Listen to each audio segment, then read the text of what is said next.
is Jennifer McCollum. A little bit about Jennifer as she joins us here on screen. Jen is the CEO of Linkage, where she oversees the strategic direction and global operations of the Boston, Massachusetts-based leadership development company. With the mission to change the face of leadership, Linkage has dedicated 30 years to improving leadership effectiveness and equity in hundreds of organizations globally. Linkage provides assessments, training, coaching, consulting, and conferences with solutions designed to accelerate purposeful leaders, advance women leaders, and redesign inclusive organizations through superpowers and symphony. So with that, Jen, I'm going to have you take it away today. Thank you so much, Charlene. So re-emerging, that's the theme of our time together today. We are re-emerging into a changed world that may never be the same as the one we left in March of 2020. And for all of us, I know it's been 15 months filled with fear and loss and chaos and unrest and a lot of uncertainty. So I witnessed it along with all of you, my staff and our clients, especially women, really struggle with this impossible task that we've had of managing our work, our children, our parents through these crises and just trying to hold it all together, barely hanging on. I'll tell you the quick story of a senior leader on my team, what we'll call her Alex. And she came to me at the beginning of the pandemic and said, Jennifer, I'm going to need to work my first shift from 4 to 7 in the morning. My son, John, we've lost access to his childcare, to his access to school. And my husband and I are trading off shifts throughout the day. We thought that would last for a couple of weeks. A couple of months later, she said, I actually need to move to Florida now. It's too much and I need my mother to help out. So she moved to Florida. Within a week, her mother had fallen and gotten hurt herself. And so now Alex is managing to try and care for her son, her mother, her work. So it was stressful for all of us, but I think there was just this additional stress on leaders, especially women leaders, as we tried to navigate this extreme uncertainty. So here we are now, 15 months later, and while this reality has created incredible challenges that we could never have envisioned, we are learning. We're learning how to live differently. We're learning how to lead differently. And as much challenge as it's also been an awakening, right? An awakening, an opportunity, an evolution. So as Charlene said, at Linkage, our mission is to change the face of leadership. We've been researching and studying it for the last several decades, but in the last several years, we've really sought to uncover and decode what is it that the best leaders do, and more recently, especially in a crisis, and what about the role of inclusion? What about the role of inclusion in effective leadership? And how can we point those inclusive leadership skills at the very populations who have historically been excluded? So primarily women and people of color has been our focus. And today we're going to talk a little bit more about what we've learned, through this changed world, and what do we do now?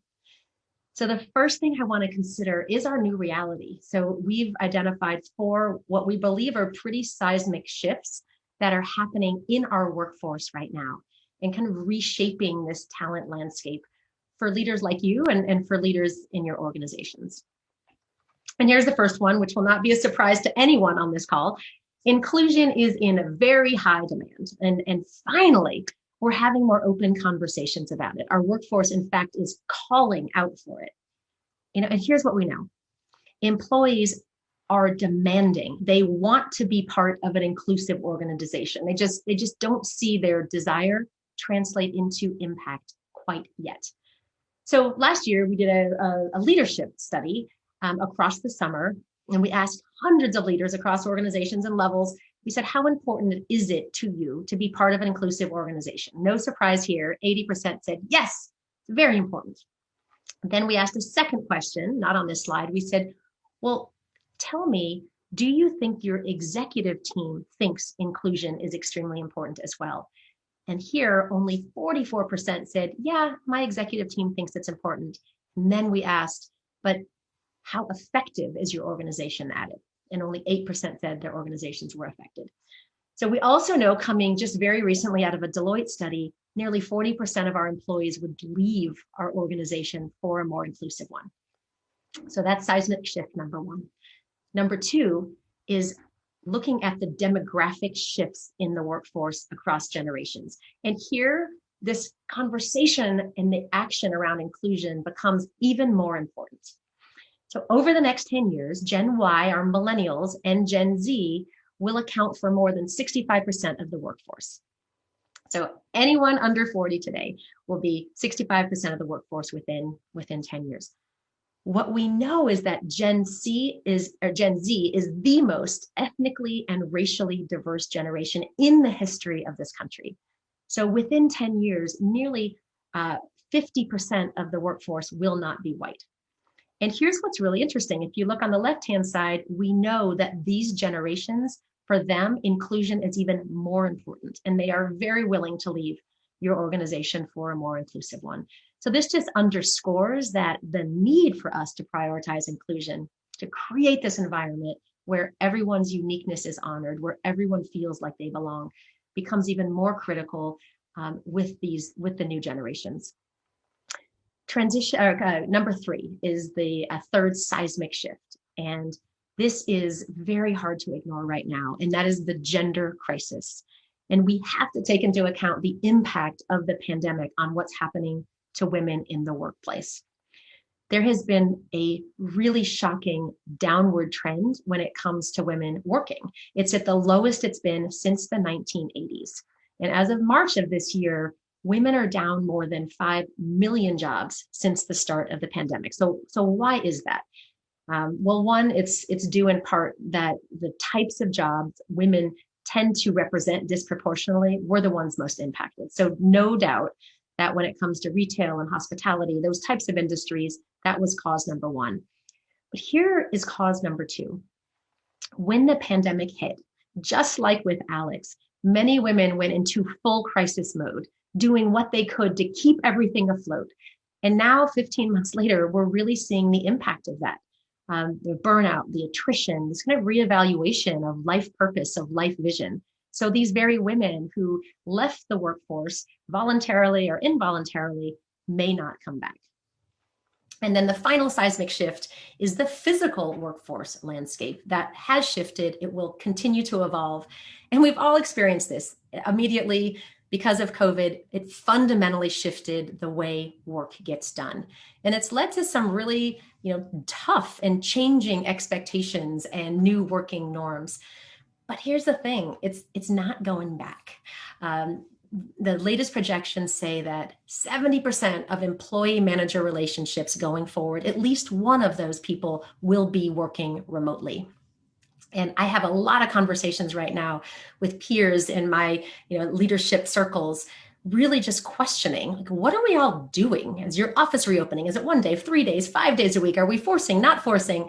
And so this is a really interesting trend to watch. But what it means is that it has a huge impact on our leaders' ability to lead and inspire their teams effectively. So the day-to-day challenges of being a leader have become even more difficult for our people to navigate. So those are the trends. What I'd like to shift to now is, what do we actually do about it? And I'm going to offer now 3 different keys that we think will unlock and will address the seismic shifts we're seeing in the workforce. And I hope that you might consider what these might look like in your organizations, if not now, then in the near future. We know that when we focus on these keys, we can drive the innovation, the engagement required for our organizations to thrive in this post-pandemic world. So at Linkage, we've been focused on these 3 areas for a long time. But before I give you an overview of what we think and hope could be accelerated in this current environment, I actually want to ask you and take a quick poll. And the question is, based on the trends that you are seeing, which key are you focused on most in 2021 to solve your most pressing talent challenges? So it may be the lens of your role, or it may be, if you're part of a larger organization, it may be, what is your organization focused on from a people perspective? So I see that the poll is up, and we'll give it 60 seconds or so. And while the poll is going on, I'll share a little bit more about how we actually created our insights and frameworks at Linkage that I'll be talking to you about. So we have built up these large data sets of leadership assessments for 30 years. And leveraging these data sets, they help to point us to answers around what the best leaders do, what it looks like to be an inclusive leader or an inclusive organization. What does it actually take to advance women? What do you focus on? And that leads us to our purpose in the world, and that is to change the face of leadership. And what that means to us is we want to impact leadership effectiveness of all leaders. And specifically, we want to impact leadership equity as well to ensure that more women and other underrepresented populations are rising into their leadership ranks. So that's what we're going to discuss for the rest of our time together. So let me just look at the poll results quickly and see what's coming in. That'll help me figure out where to prioritize the time. And Shirlene, I may ask you, I see the poll. I may ask you to call out the poll results. Yes, and Jennifer, if you vote, it will show you the percentages. Oh. So if you vote, and it'll pop up. Currently, it's 71% for the first, creative inclusive workplaces, 21% for accelerating future leaders, and 8% for advancing women leaders. All right. Thank you for encouraging me to vote. And as this is a DEI conference, I am not surprised at all that the one that popped out as the first was creating inclusive workplaces. So we'll focus on there, but I actually want to start with what is kind of foundational for Linkage, and that is accelerating leaders writ large. Because to create an inclusive culture, an inclusive workplace, we actually have to look at our leaders. And as I mentioned, we've been studying this for a long time, but in the last 5 or 6 years, we actually sought to codify, like, what is it? What is it precisely that the most effective leaders do? And we studied this data from 1 million leaders with about 100,000 360 assessments. And then we determined that organizations operating with a critical mass of these effective leaders can actually generate better business results, whether it's revenue or profit, or importantly, employee results, whether it's engagement or net promoter scores. And here's what we learned. The most effective leaders are connecting their individual purpose to that broader team and organizational goal. That's why we call the model purposeful leadership. But they also fulfill 5 very specific, what we call commitments of purposeful leaders. Those commitments that their stakeholders expect of them, and that they in turn can offer up as a leader. Even more important in a crisis is the way they do this. So I'll just go through them very quickly. The first is inspire. And that is creating hope for the future. It's setting a clear vision, directing energy toward it. And in a crisis, it may have gone from a 3-year plan down to a 3-month, a 3-week, or a 3-day plan, but it's creating that aspiration, creating that inspiration. The second is engage. And this is where a lot of the inclusive leader behaviors come, but the inclusive leader behaviors span all of the commitments. So engage is around, whether it's individually or collectively, ensuring that employees feel they can bring their best selves to contribute the best of what they have to offer, to honor, to discover, to leverage the very strengths of the individuals on your teams. Innovate is about change, change from the current state toward a new state, ideally giving you a competitive advantage. There was a lot of innovation, no matter whether your company was thriving or trying to survive in the COVID world. Innovation was critical, and achieve is about results, but it's not about results through the leader themselves. It's about putting structure and process and systems in place, aligning resources so the team can achieve the results together. The final one is become. And when we look at our data, this one is actually the most important in terms of its correlation to effective leadership. And become is that self-awareness, the commitment, the courage to become a better leader every day. It's that self-awareness. So if you think about the 4 around the outside of the circle, that's a little bit easier to see. It's our behaviors, our actions. But we know that what we say, what we do is really driven internally by what we think, by what we feel. And that last commitment is about the path to inner leadership. Mindsets, values, character. Okay, so why do I tell you all this? Because as we continued to analyze the data over the last 2 years, and even more so within the last 1 year, we uncovered this really significant finding that was very surprising to us. And this is where inclusion comes in. We found that of all of the behaviors that we measure, there's about 58 of them, some kept rising to the top when we compared them to overall leadership effectiveness. And the behaviors were measured under each of the 5 commitments. So it wasn't about just one commitment being more important to another. But as we looked at those behaviors standalone, what we realized was those behaviors were characteristics of inclusion. So we pointed our research teams and our IO psychologists toward the question, what is the role of inclusion in leadership effectiveness? How important is it? And it turns out, without getting too deep into the data nerdiness, it turns out that inclusion is so critical to being an effective leader that it's almost inextricably linked. And just to give you a sense of some of the behaviors that we were measuring, they were things like, does this leader encourage a culture where people can speak up, regardless of their experience or background? Does this leader show empathy and concern for others? Does this leader acknowledge difference with respect and with curiosity? So those are some of the examples of the behaviors that we measure. But when we hold them all together, all 16, which is called our inclusion scale, we found out that the correlation was a 0.92, which basically means that 92% of the time, if we just measured those 16 items, we could predict with a high level of certainty how effective that leader was or is. So all to say, you can't be an effective, purposeful leader without being an inclusive leader. So that leads to the thing that you identified as the top challenge that you're trying to solve. And the second key that I'd like to reference now is called creating inclusive workspaces. I know you've been talking about this throughout the day as I've been dropping into the platform. I love the case study that we just learned about from Adiola.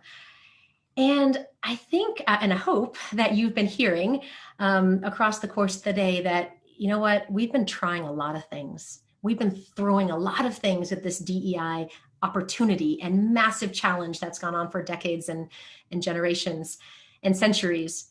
And the latest data that we had even before the pandemic was we're spending in this country alone about $8 billion on this problem.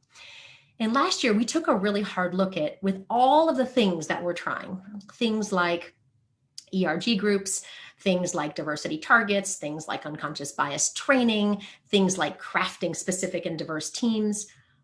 While inherently any one of those things isn't bad at all, when you look at all of those drivers that we're trying, none of them are really moving the needle on the perception of inclusion at the organization. And we also learned that even the language of diversity, equity, and inclusion is starting to feel divisive. And so when you look at the word diversity, it really means difference. It means bringing difference together and really hoping that something magical will happen. Or inclusion, it's like scooting over and allowing space for the other, when in reality, the other should have been included all along. So as we were looking at our data and thinking about how do we actually create the next chapter of diversity and inclusion, we met a partner named Ashoke Abalu. I'm going to show you a very quick video of her in a moment. But she was doing the same thing. She was looking at the language of inclusion. She was looking at how can we write the next chapter of inclusion? How can we shift from what divides us to what unites us? From what we're doing wrong to what is possible? How can we inspire people to want to be part of the solution? And when we met Ashoke, we realized that her language and framework and our research and data and tools aligned really nicely. And so I'm going to show a quick video because it was Ashoke who was at a conference very much like this 2 years ago that started on this new chapter of inclusion. So let's watch that. In the summer of 2019, over 20 years since I arrived in the US, I found myself for the first time at a diversity and inclusion gathering with a brilliant group from well-intentioned, conscious leaders on the subject, and they're talking about the puzzle and the solutions and the puzzle and the solutions. And after an intimate discussion, lively, I shared my perspective. I shared my perspective with the group that we considered something new. that we considered something brave, that we considered first to release our attachment to the limited narrative we had inherited in favor of a new language that better matched our intention, what we were talking about. You see, it's not about making room in the portrait for the other. It is to know in our invitation to articulate that without the other in the portrait is incomplete. Since then, this perspective has gone on to be featured in Fast Company, on the main TED stage, in Vogue, and more. And it is now here with you as Superpowers in Symphony and the future of inclusion.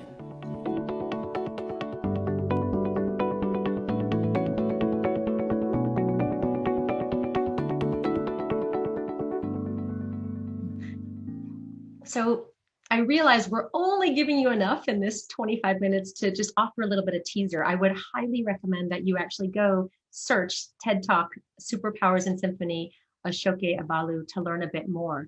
But this is brand new. We released it earlier this year. It's a new solution that we believe not only shifts the language, but shifts our focus and our attention.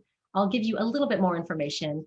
We're actually using the words carefully, where superpowers represents the uniqueness. One of the things that surfaced in our research was that one of the three most important and critical drivers of inclusion is that we as leaders discover and honor and value and leverage the uniqueness of each one of us. The word symphony is the outcome. When all of us are operating in our uniqueness, symphony becomes the result. And if you think about an actual symphony, where the piano may be bigger or louder or stronger than all of the other instruments, the piano's potential can only be fulfilled with the addition of others, like the flute. So it's every single instrument operating in symphony that will create our aspiration as an organization.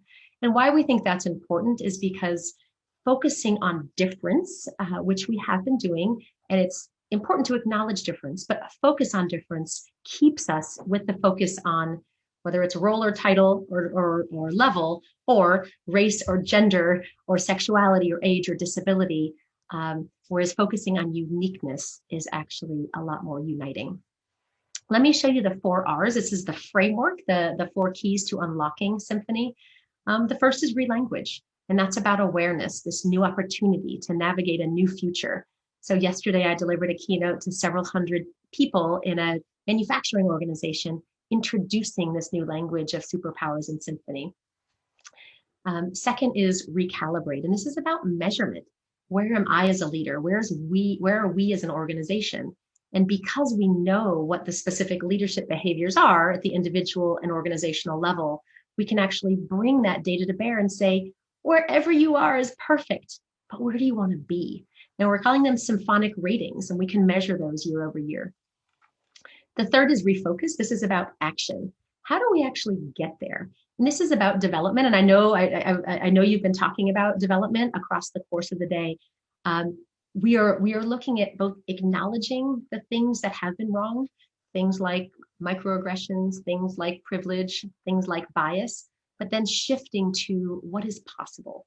And this is what is surfacing as what can we do individually and collectively that is inspiring and moves us towards something possible. And finally is reunite. And this is how do we sustain, how do we amplify, how do we expand inclusion in the organization. And here we have a pledge, individual and collective level pledge, and ways to sustain the ongoing evolution towards superpowers in symphony. So more on that to come. We want to lead to the third key. I'll just spend a moment here because it looks like from the poll, this is the one you're focused on the least.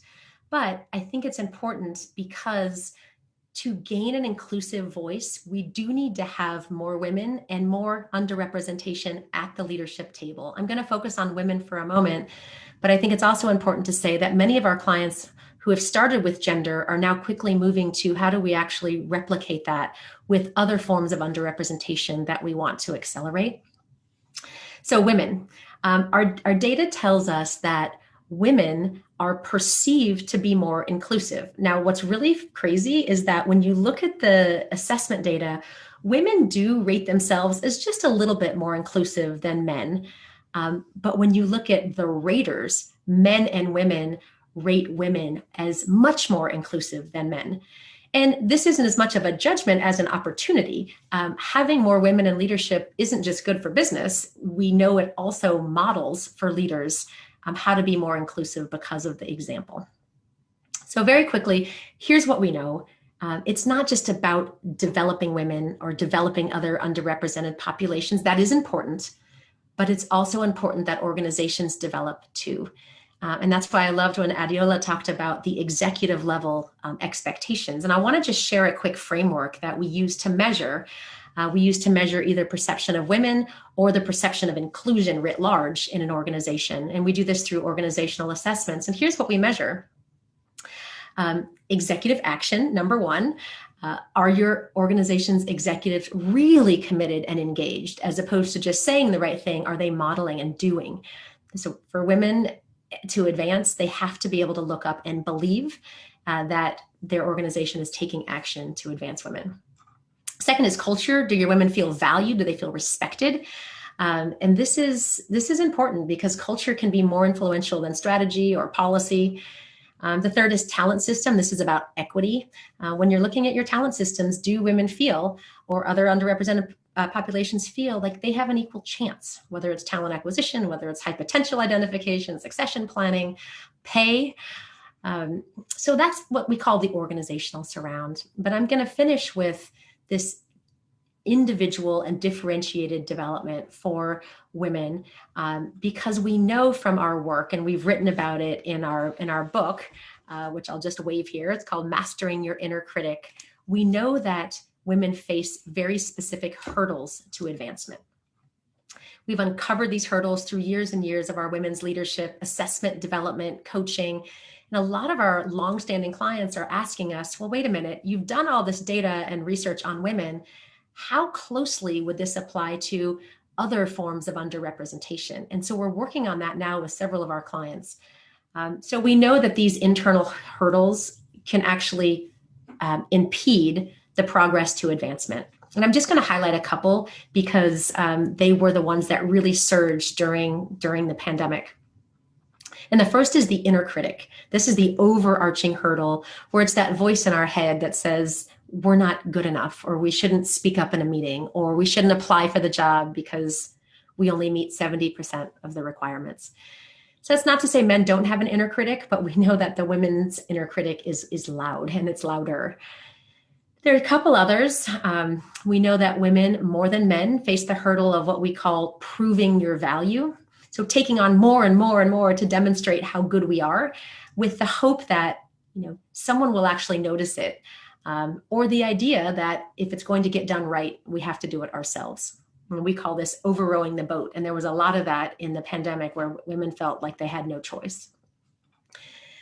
Finally, with the last one, I'll take us back to the story I started with, and that is around making the ask.